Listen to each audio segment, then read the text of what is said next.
Hey folks, just thought I'd give you a quick update on this second board that I'm making.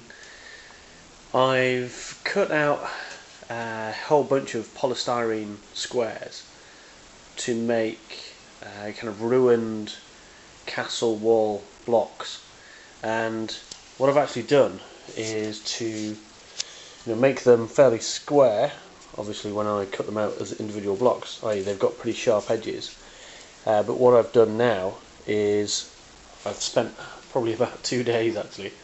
2 days, it's like, I don't know, 6 hours or something, in the evenings, rounding off the edges, carving off the sharp edges and making them a bit smoother so they look a bit more worn, a bit more realistic.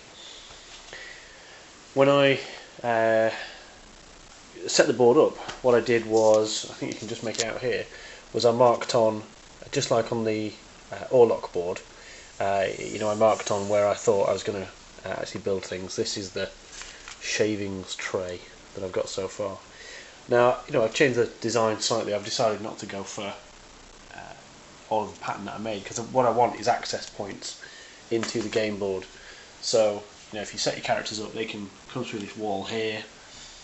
There's a really low area there, you can probably see. They'll be able to get across that wall there. We've got an open point here as well at the front of the board. So there's three ways in. You tend to set your armies up on opposite side of the board, so one army can come in here, one army can come in this side, is the idea. I've yet to glue all these pieces down, by the way, and just in case you're doubting it, they are all individual expanded polystyrene pieces. You could get a length of polystyrene or the pink blue foam, cut it with a a hot wire foam cutter.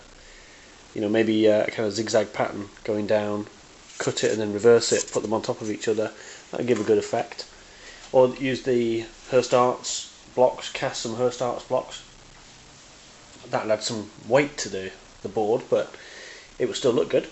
I used my hot wire foam cutter that I designed from Monte Carlo's website, hotwirefoamcutter.info, I think is the address. I'll put a link in is it the sidebar now, or is it the description below? I can't remember where YouTube put it, but I cut the blocks out, or the strips out, using the wire cutter, but then I've gone back to using my trusty craft knife to cut these blocks out and carve them up. So this is where I'm up to.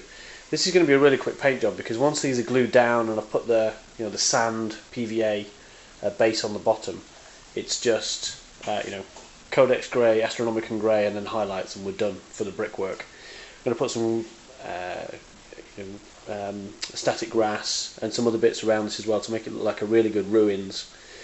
But just like the Orlock board, it's going to be pretty quick. This one, by the way, is the what? Hang on. Interlude. Forgotten. Range gone. It's the Kingdom of Avalon. That's it. Board. So it represents a ruins within the Avalonian kingdom. So there we go. I'll race on and get this finished.